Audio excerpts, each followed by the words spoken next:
So there seems to be a lot of chatter around this Joe Biden crack pipe health and human services situation. So let's talk about it. I actually talked about it the other day, but I'm going to get a little bit deeper into it this morning.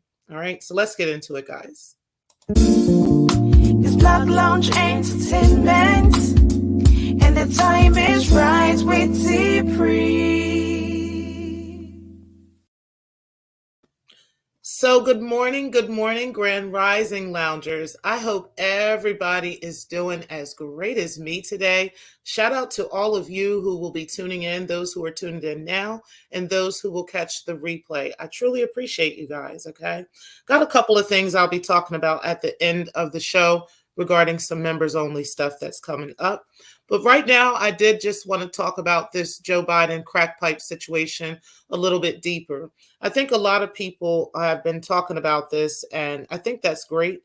A lot of great discussions have been coming up regarding this matter.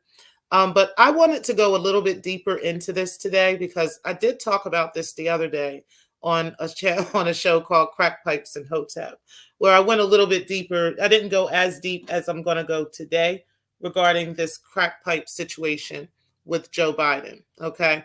So, what I first want to do is start off by talking about how Joe Biden is intending to put this in our cities and in our communities. He wants to go through the United States Department of Health and Human Services. Okay. So, I first wanted to give a statement, the mission statement for the U.S. Department of Health and Human Services. And then I also want to give a statement that the Department of Health and Human Services has stated in regards to this smoking kits, aka crack pipes situation that's been going on with the Biden administration. Okay. So the mission statement says that the mission of the U.S. Department of Health and Human Services is to enhance the health and well being of all Americans by providing for effective health and human services and by fostering sound, sustained advances in the sciences underlying medicine, public health, and social services. Okay. So I'm going to read another thing that they say that Health and Human Services do. So, Health and Human Services programs protect the health of all Americans and provide essential human services, especially for those who are least able to help themselves. Okay. Another thing that they are described as, it says, is what issues does the Department of Health and Human Services deal with? So again, their mission statement says that they are involved in public health and social services. So Health and Human Services is responsible for administering programs that deal with health, welfare, and health information technology. Okay. So I want you to keep that in mind as we're talking about this Biden administration giving out these crack pipes, okay? Because there's been a lot of chatter lately and kind of arguments back and forth between various Black people and various Black content creators and different people just talking even outside of YouTube about what the purpose is of this is and whether or not we should be outraged, okay? A lot of people feel like, based off of the statement that was made by Secretary Xavier Becerra, who is the Secretary of Health and Human Services, the U.S. Department of Health and Human Services, because of this statement, then we all should just not feel any kind of way. There shouldn't be a problem. So I'm going to read this statement to you guys, and then we're going to break this down just a little bit. So it says, Health and Human Services and ONDC are focused on using our resources smartly to reduce harm and save lives. Accordingly, no federal funding will be used directly or through subsequent reimbursement of grantees to put pipes in safe smoking kits. The goal of harm reduction is to save lives. The administration is focused on a comprehensive strategy to stop the spread of drugs and curb addiction, including prioritizing the use of proven harm reduction strategies like providing Naloxone, fentanyl test strips, and clean syringes, as well as taking decisive actions to go offer violent criminals who are trafficking illicit drugs like fentanyl across our borders and into our communities. We will continue working to address the addiction and overdose epidemic and ensure that our resources are used in the smartest and most efficient manner. So let's break down that statement, okay? Because we all know that, like I said, with Health and Human Services, if you apply for something like Medicaid, if you apply for food stamps, if you apply for um, Section 8, let me just give you some examples of some programs, okay, that would be funded by Health and Human Services ultimately, okay? You would not apply through an application to the federal government. You would actually apply with an application to the state that you're in. Okay. So each state has different rules, but those rules are guided by federal guidelines. And the reason why is because those programs are funded by the federal government. Okay. Now, I don't care what this statement is saying or how it's saying, they can never get around the fact that federal funds are used for these programs on a state level. Okay. So he's absolutely right in saying that no federal funding will be used directly, okay, or he claims through subsequent reimbursements. But if you break down those words semantics, okay, at the end of the day, the money is going to be funneled from the federal government into state governments, into state funding programs to create these types of programs, okay? Now, these kinds of programs actually do already exist. There's a couple of places. One I know of for sure is in California. Another one I know of for sure is in Canada, okay? I can't tell you the exact towns, but I know that there's two at least that I know about. These are called testing sites and safe zones, okay? Where people can bring their drugs. They can get the drugs tested. They can actually use the drugs. They can there's clean needles provided, different things like that.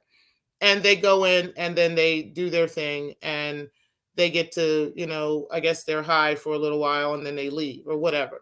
Some places have medical facilities where you can actually go in there and do these things, okay? So my question would be this, and I think this is where the confusion is coming in, okay? If this type of money is available, okay, to fund these types of programs, I can't understand, and I think this is where the majority of the argument is coming in. I can't understand where the funding would not be funneled into programs that would provide jobs, provide schooling, free or reduced price schooling to people who are in these types of situations, people who don't have such opportunities that are available to other populations, that they would be able to have these opportunities at a younger age. These opportunities are provided through better high schooling, better programs in the public schools. This is the kind of funding that these types of funds need to be funneled into, okay? I'm going to name 3 places here in Wilmington, Delaware, okay, that actually do attempt to do that, okay? They attempt to put things into our community, but they're not able to because the funding is never available, okay? It's usually never available. As a matter of fact, one of these places, the funds have completely depleted, okay? It's called Kingswood Community Center. That place is in a location that is within a project area, okay? There's a project in Wilmington, Delaware called, they call it East Lake or East Side. But either way, no, what's it called? It's off Governor Prince Boulevard. Y'all know what I'm talking about if y'all know where it is. Either way, that's a project over there. It's been there for several years. There's a couple of rap videos and everything in those projects. Either way, Kingswood Community Center sits right in the middle, right at the top of that neighborhood, okay? That's a neighborhood community center. It's got a daycare in there. They used to be able to provide funding for like electric bills, food, clothing and stuff like that. But stuff like that has dried up over the years because funding is not available for programs like that. Okay. People Settlement is another program in Wilmington. It's right there on Wilmington's east side. It sits right off of 8th Street. And a lot of people are aware of where that is.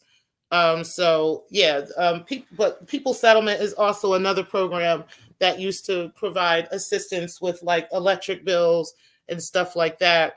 And they're just unable to provide that funding now because, the funds aren't available. The final place that I'm going to mention is there's two of them, the Boys and Girls Club in Wilmington, Delaware. There's a couple of Boys and Girls Clubs. One of them, guys, is behind FDMG, okay? And the other one is on the west side. The one on the west side is a little bit more popping nowadays than the one on over there by FDMG school, Umar Johnson School. But both of those schools used to provide swimming programs. They used to provide after-school programs, various things, food and different things for the neighborhood where those funds are no longer available, okay, for whatever the reason is. And finally, I'm going to name one other place that's actually open and popping. It's Stubbs Elementary School. It's a school that's right there on Wilmington's east side. And that school has an array of things that they provide, not only for the families of those schools, but anybody who is in need in Delaware, or at least in Newcastle County, can go to that school and get food. And they have an actual food pantry at the school, and different, clothing. If your child needs help with getting like uniforms for school and stuff like that, you can get stuff like that. But again, those funds are limited at that school because state funding doesn't go into programs like that. Okay. State funding goes into like stupid things. Then they rather close like programs that used to be available to kids. There used to be another program. It was a church, and I can't remember the name of them, but they used to pick up kids in the summertime and take them, and it would be a array of kids, and they wouldn't be at no church or nothing. They would actually be at like parks and stuff like that. And you can go and volunteer and be there with your kids if you wanted to. And they would do different things. So they would do just, various camp things during the summertime. These are programs that no longer exist, or they're very limited because, again, state funding is not available to programs like that. Okay. But yet you guys are willing. And like I said, the funds that are going to be funneled down into the state, okay, are coming from the federal government. They're not just producing this money, okay? This is coming from the federal government for health and human services programs, okay? So if they're talking about opening up testing sites and safe zones and, they got to provide the buildings for this. The contractors who make the buildings for this are going to get paid. You understand what I'm saying? This is a much bigger situation than just that statement, okay? On top of that, where is the funding for, and I'm not talking about, adding to the police force, because clearly that's not going to help the problem either. Now, there is the Police Athletic League on Market Street in Wilmington.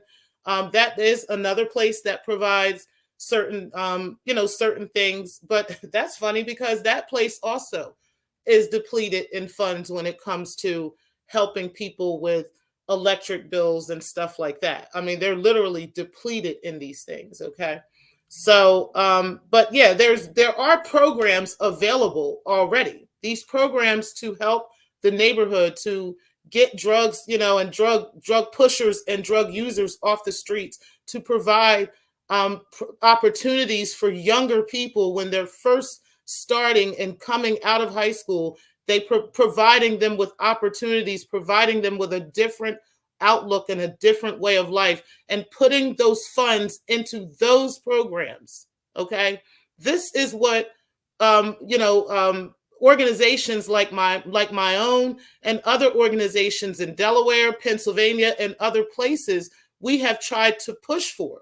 Okay, So it's a slap in our face when the very same places that we come to for assistance with these types of places, the very same place is willing to put $30 million into creating a bigger problem for us. Literally. You can say it whatever way you want. It's going to reduce this. I'm going to give you guys another program that they tried in Wilmington probably about 15 or 20 years ago. Okay. And they're no longer doing it. They had provided almost the same thing. It was and it was provided by St. Francis. They were the ones behind it. Well, it was the state and St. Francis, and they had these mobile shops that they would set up. And it sounded great because what they were doing was they were doing like AIDS testing. They were providing other services and stuff. Hold on, guys. Let me get my charger for my laptop. Hold on, guys.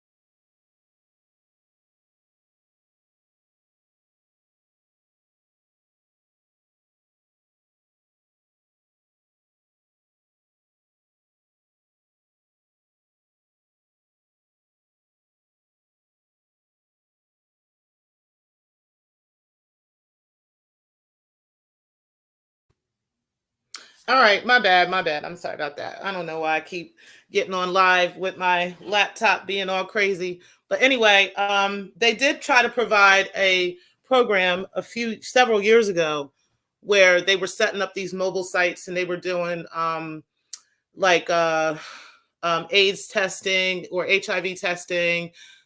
They were doing all kinds of stuff, but they were also providing clean needles. Okay, so it was like you can bring your needles and drop them off at this place, and then they would give you new ones. Okay. What they found was that people were overdosing more. They were finding people overdosed in different restaurants across Wilmington. They were finding people overdosed in all different types of alleyways and all kinds of stuff. And then they started the testing kits too. They had started something on the testing, and that wasn't working either. People were still overdosing because they weren't using. Now they had went from using the dope to now popping pills, and they were doing the same thing. It was the fentanyl on the pills, so it was a whole it's just a mess. At the end of the day, you cannot roll out the red carpet for the use of drug usage. Okay, you have to, if you're going to provide funding to combat a situation for the equity or for racial equity, okay, then you should be providing that funding into these types of programs. Because like I said, it's programs like this that really make a difference in our communities, okay? It's programs like this that are really needed, okay? Not crack pipes. We don't need crack pipes. We don't need testing kits. We don't need testing locations.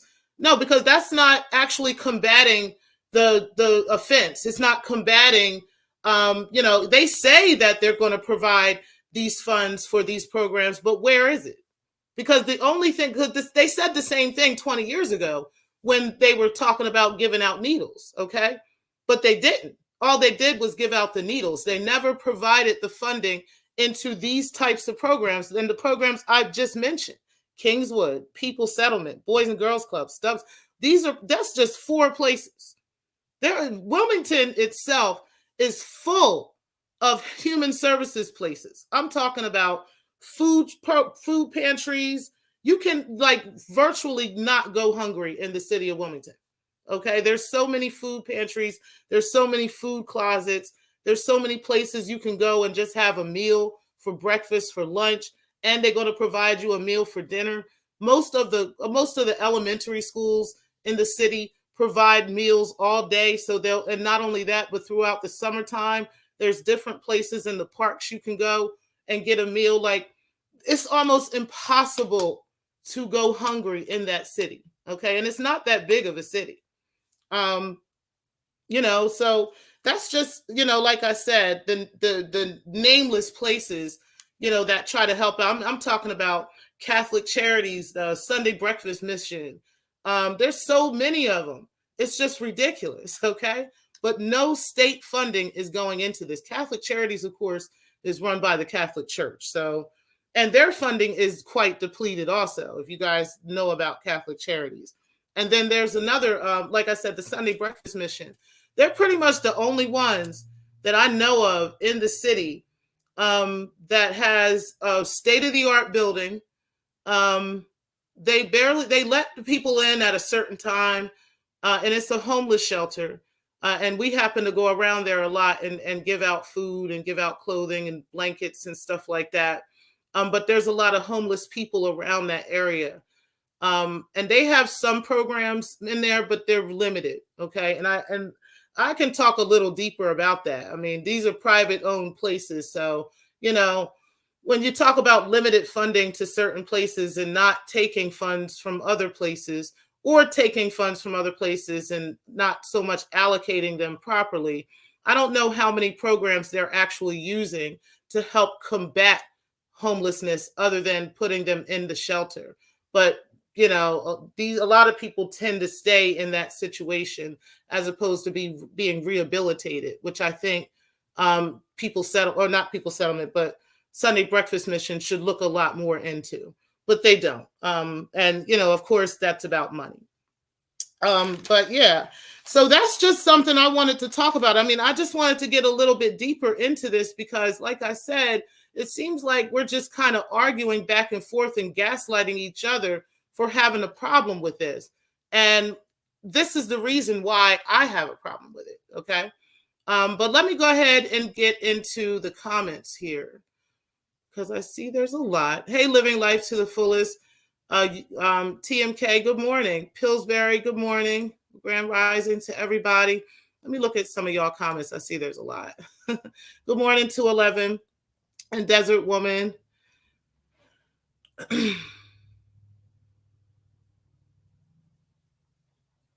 Yeah, they did Kingswood, so it's Riverside. My bad. See, I knew somebody would know what I'm talking about. Yeah, Riverside. Riverside is terrible, but it's not like it used to be. A lot of people have either died or they're in jail, or they've just moved away. But it's a little quieter than it used to be. It kind of goes through phases. It'll go through a period of time where it'll be quiet and then it'll come crazy. And you remember the Bucket that used to be across from Riverside? That used to be worse over there. But and that's another example of housing of a program. So I'll tell you guys about that project. There was to be a project across from what 211 is talking about called Riverside. And that project was called the Bucket. Okay, everybody called it the Bucket. And they actually knocked those houses down, but they had promised those families in those projects that they would rebuild those houses, rebuild the neighborhood, and move them back in. Do you know that they had took all that money? They did knock those houses down. Those houses, they pocketed that money, and a lot of them just walked away from the housing authority. But ultimately, I think maybe one or two people were held accountable for that.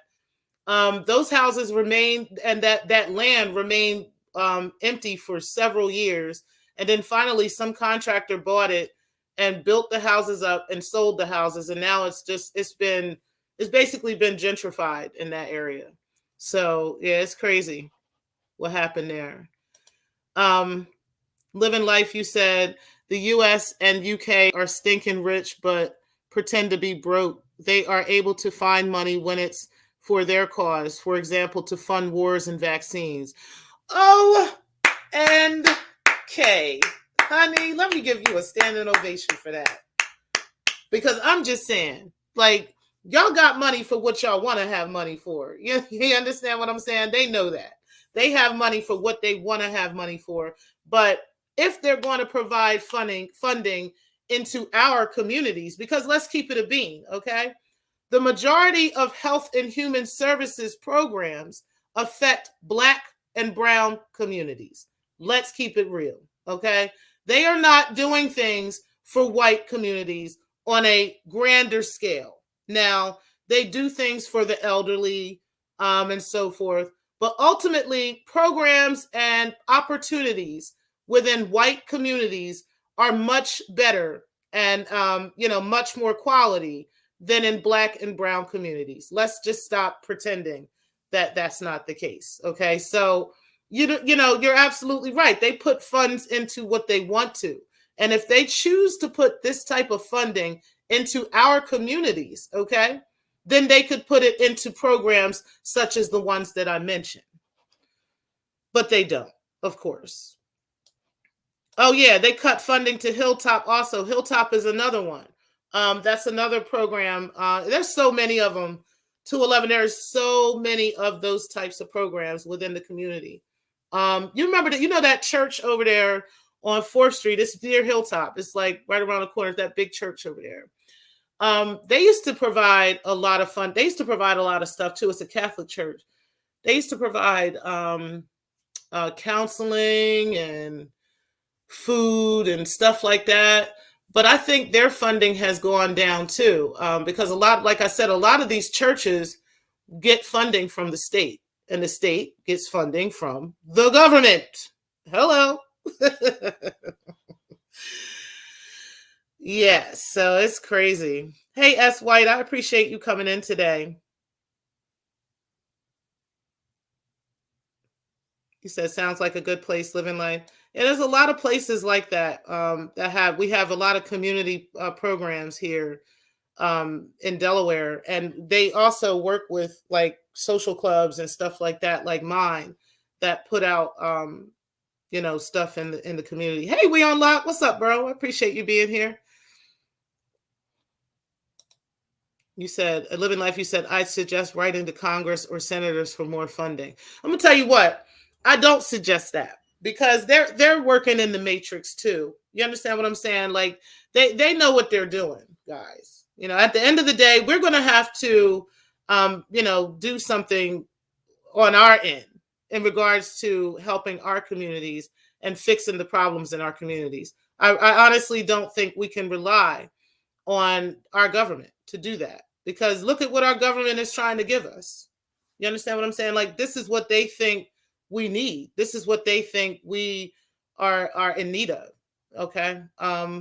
Instead of, combating real issues in our community. And also some of these programs, one of them in particular, which I mentioned, was the Sunday Breakfast Mission, is a white-owned business.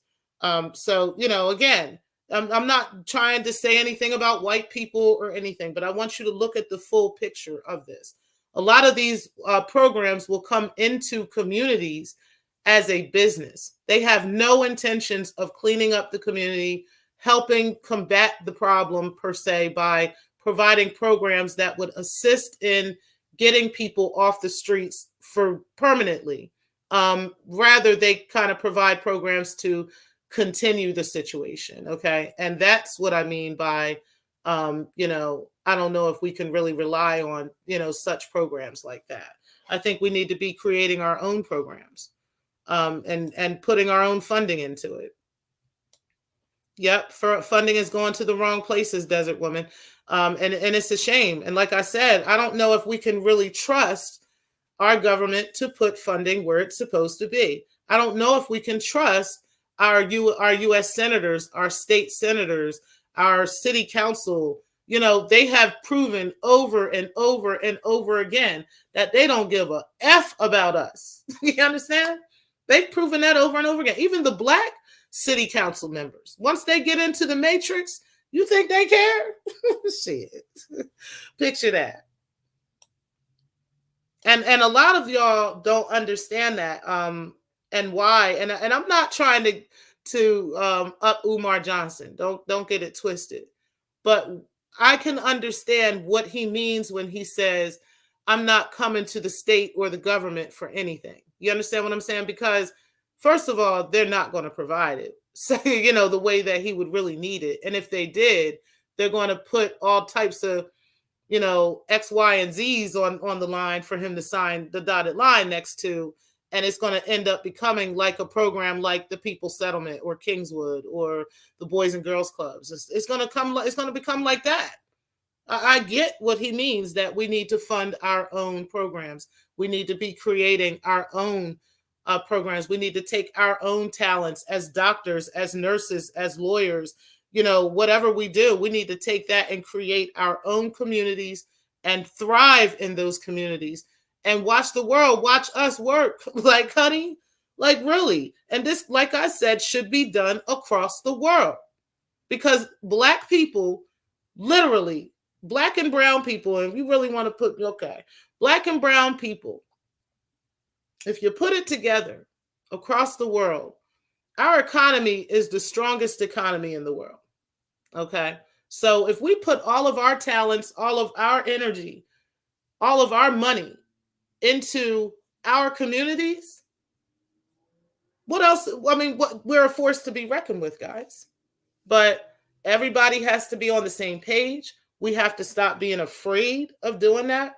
We have to be unapologetic about speaking up about stuff like this.